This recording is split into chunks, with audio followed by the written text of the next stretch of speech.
Una de las principales maniobras exploratorias que se va a hacer en todo paciente en el que sospechemos patología cardíaca es la exploración del pulso venoso yugular, el pulso venoso de la yugular interna.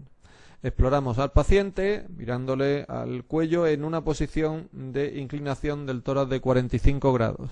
Y ahí debemos ver que el pulso venoso yugular lata solamente unos centímetros por encima de la clavícula, o sea, más o menos por encima de la clavícula, justo unos 4 centímetros del ángulo de Luis. El registro que nosotros veríamos, lo que pasa es que claro, la representación gráfica es más fácil cuando tenemos algún aparato que nos esté midiendo estas presiones.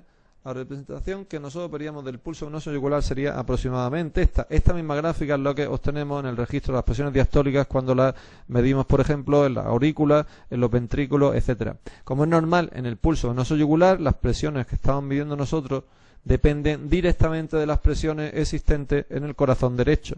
Pero esta misma onda, esta misma gráfica, podríamos aplicarla cuando la veamos, por ejemplo, en la aurícula izquierda y nos traducirían exactamente las presiones diastólicas también del ventrículo izquierdo. Bien, en este registro gráfico tenemos 4 tipos de ondas. 2 ondas positivas, que son la onda A y la onda V, y 2 descensos, que serían el descenso X y el descenso Y. La onda A se debe a la contracción auricular, por lo tanto ya sabemos que la onda A se sucede al final de la diástole ventricular. Cuando empieza la diástole ventricular,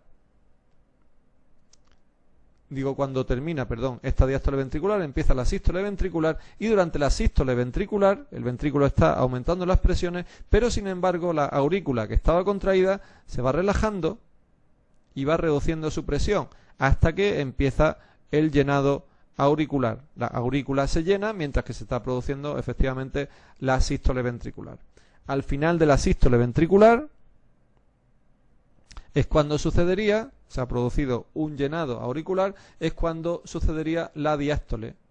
En esa diástole teníamos primero una primera fase de vaciado de la aurícula hacia el ventrículo y posteriormente ya estaríamos aquí un aumento de la presión porque se está produciendo la contracción auricular.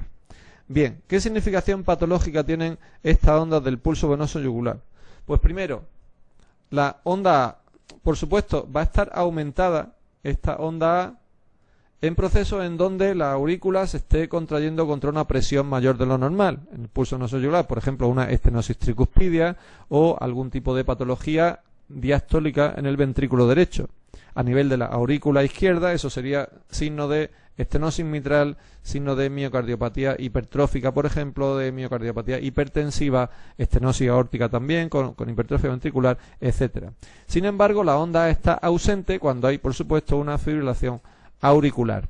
Es bastante típico que nosotros podamos ver una onda A cañón, por ejemplo, cuando hay un bloqueo aurículo-ventricular completo, o sea, cuando la aurícula y el ventrículo se contraen cada uno, cuando quieren.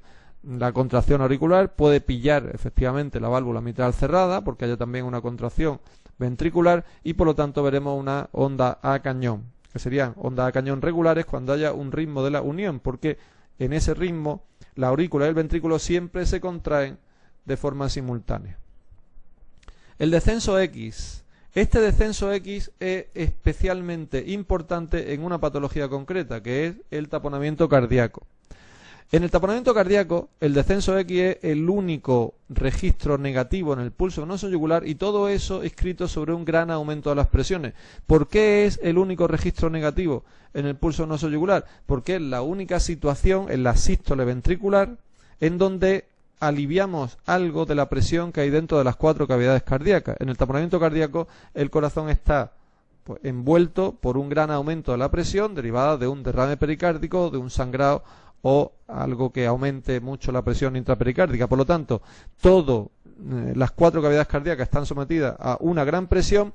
Solo cuando la sístole expulsa algo de sangre es cuando queda algo de sitio, en el resto de las cavidades cardíacas para producirse ese llenado y esa bajada de la sangre desde la vena yugular hacia el corazón derecho.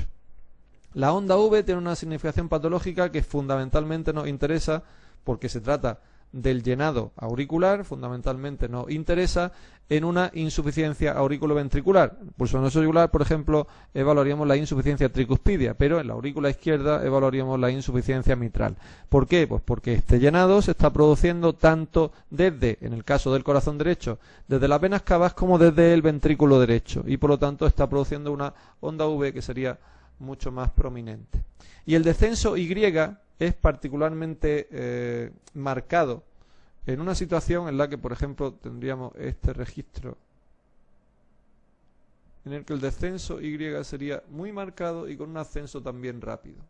¿Esto por qué? Esto pasa en procesos en donde la protodiástole está conservada, pero sin embargo el resto de la diástole está con un aumento de la presión importante. ¿Cuándo sucede esto? En la pericarditis constrictiva y en la miocardiopatía restrictiva fundamentalmente, en donde empieza la relajación ventricular en la diástole hasta que, digamos, chocamos contra un obstáculo que no deja que el ventrículo siga relajándose más. Eso puede ser la costra calcárea de la pericarditis constrictiva o las fibras que infiltran el miocardio en la miocardiopatía restrictiva. Y ahí tenemos ese registro en raíz cuadrada o en displató que se produce típico de la onda I en esta patología.